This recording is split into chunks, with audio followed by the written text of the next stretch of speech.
Contohnya air yang ada di dalam lokasi ini bisa digunakan para petani, termasuk dari Bojonegoro. Iya Pak, ternyata ya. Itu sering ke sini. Indramayu. Para petani dari Abimanyu, ya, dari Lamongan, dari Tuban, dari Bojonegoro. Itu kalau tanamannya diserang hama tikus, mereka mengambil air berapa sarang di sini, diambilkan petugasnya yang pakai baju merah.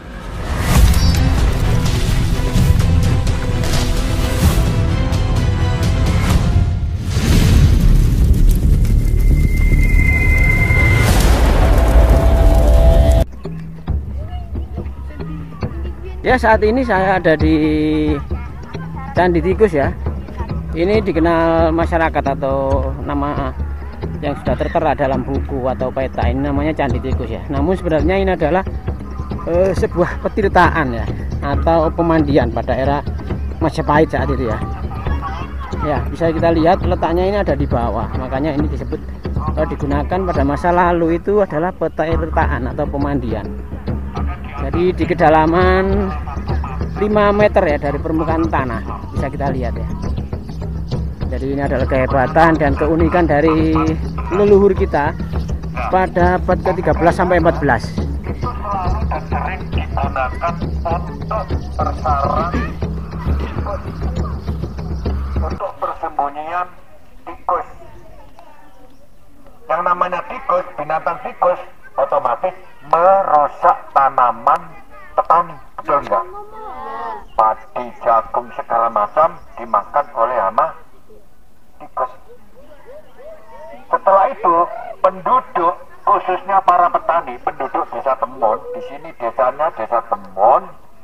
Nah, penduduk desa Temon khususnya mayoritas petani itu mengalami resah dikarenakan tanamannya banyak diserang atau dimakan tikus, sehingga tanamannya tidak bisa menghasilkan yang signifikan, tidak bisa menghasilkan yang melimpah ruah. Akhirnya diadakan pengejaran massal.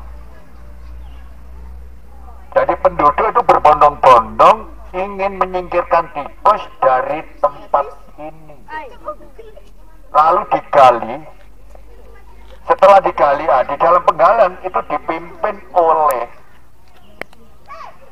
Bapak Bupati Mojokerto yang dulu, yang namanya RAA Kromojoyo Adinegoro. Nah, di dalam penggalian, ya kan, di dalam penggalian selama 2 tahun kurang lebih, itu tidak diketemukan nama atau prasasti atau tanda-tanda bangunan ini, tidak. Yang diketemukan itu hanya berupa sarang-sarang tikus. Lalu dengan peristiwa seperti itulah bangunan ini, candi ini diberi nama Candi Tikus. Itu karena peristiwa pada saat diketemukan banyak sarang. Nah, kemudian setelah dikaji ulang oleh para arkeolog bahwa bangunan ini cenderung banyak pancuran-pancuran air. Nah, selain pancuran-pancuran air, juga ada yaitu 2 tempat atau 2 tempat mandi ya, katakanlah kamar mandi di sini tersedia. Ini memang dulu digunakan sebagai mandi suci, sakral, atau bisa dikatakan upacara keagamaan di masa Hindu Buddha.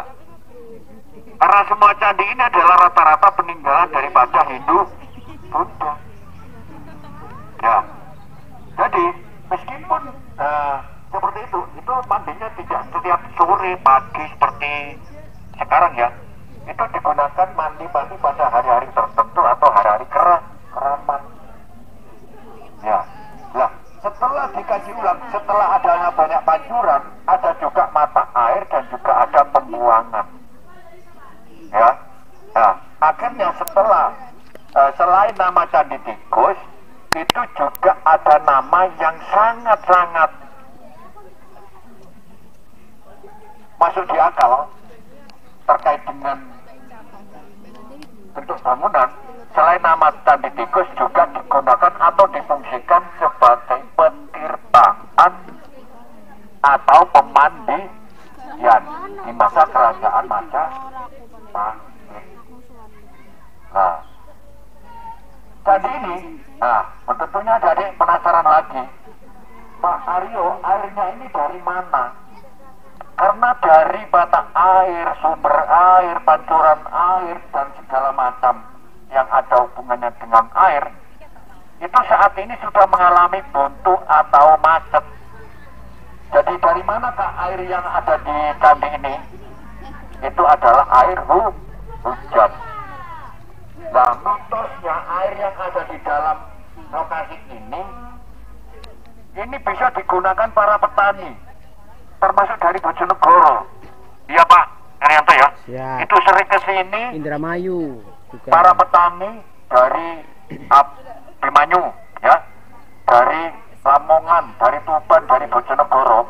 Itu kalau tanamannya diserang hama tikus, mereka mengambil air berapa sarat di sini, diambilkan petugasnya yang pakai baju merah ini. Nah, ini bisa dibawa untuk menyingkirkan tikus. Ternyata bisa lenyap, bisa hilang gara-gara adanya air dari tikus. Ya, tidak saya lanjut, saya memberi informasi. Sekarang sesi tanya jawab. Ayo, ini sudah jam 3 lebih ya. Ayo, sekarang saatnya kita bertanya. Ayo, di mana, siapa, kapan ya. Ini kalau Pak Aryo memberi nyelonong atau memberi informasi, saya khawatir ya. Jadi ada beberapa keinginan yang ingin kalian tanyakan tidak tersampai, ini saya khawatir di situ. Tolong sekarang ditanyakan siapa yang mau bertanya terkait dengan apa aja. Kapan candi tikus didirikan? Nah, ini tadi ada yang ditanyain menanyakan ya. Jadi kalau candi tikus diketemukan itu pada tahun 1914, tapi yang ditanyakan ini didirikan atau berdirinya. Karena ini adalah merupakan atau salah satu pemandian suci di antara raja-raja Sisila, dari raja pertama Majapahit dan raja terakhir. Di tengah-tengahnya itu ada raja yang namanya Tribhuwana Wijaya Tunggadewi. Jadi bangunan ini didirikan pada masa pemerintahan Tribhuwana Wijaya Tunggadewi, tepatnya tahun 1328 Masehi. Tahu Mbak? Jelas? Didirikan pada tahun 1328 masa pemerintahan Tribhuwana Wijaya Tunggadewi. Cukup? Yang lain?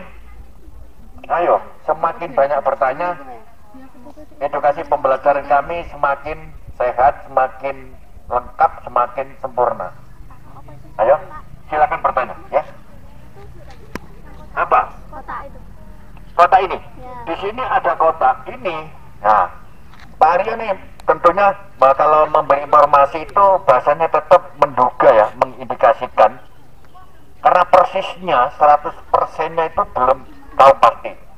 Tetapi kalau di situ dikelilingi pancuran air, tentunya dua tempat ini digunakan untuk mandi para, yaitu putri-putri raja di masa Majapahit.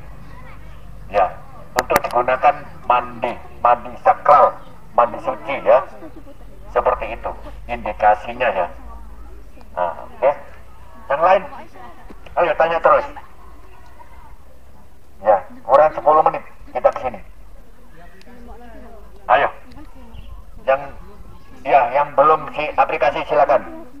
Mumpung ketemu Pak Aryo, apapun yang mau ditanyakan silakan. Yang belum lengkap PR-nya atau tugasnya bisa diselesaikan. Jangan sampai pulang tidak membawa apa-apa ya, nanti menjadi tanggungan kalian sendiri. Ayo, ada yang tanyakan? Gak ada? Ya. Candi ini berbentuk bujur sangkar dengan ukuran 22,5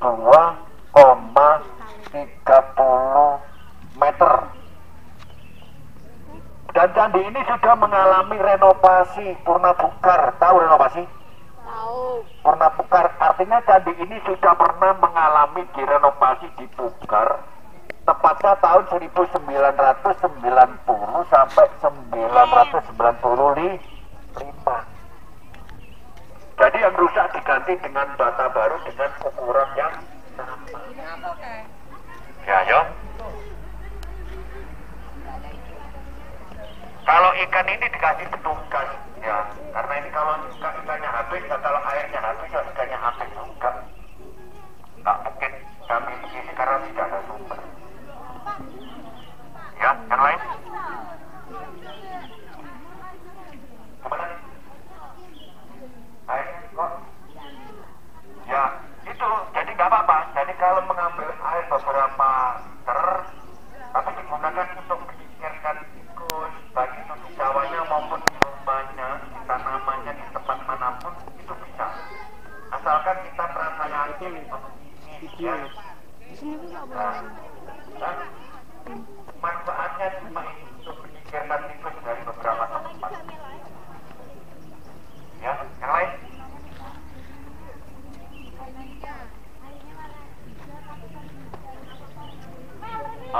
Tapi air ini bisa menjadi warna hijau karena ini kan tidak pernah berganti ya. Jadi air itu semakin lama semakin lumut. Jadi dengan adanya lumut, air berubah warna menjadi hijau. Yang lain silakan. Siapa pengisi air? Sudah sekalian boleh keliling, boleh selfie 5 menit waktu yang kami tentukan. 10 menit nggak apa-apa. 10 menit waktu yang kami tentukan. Setelah itu kembali ke bisnya masing-masing.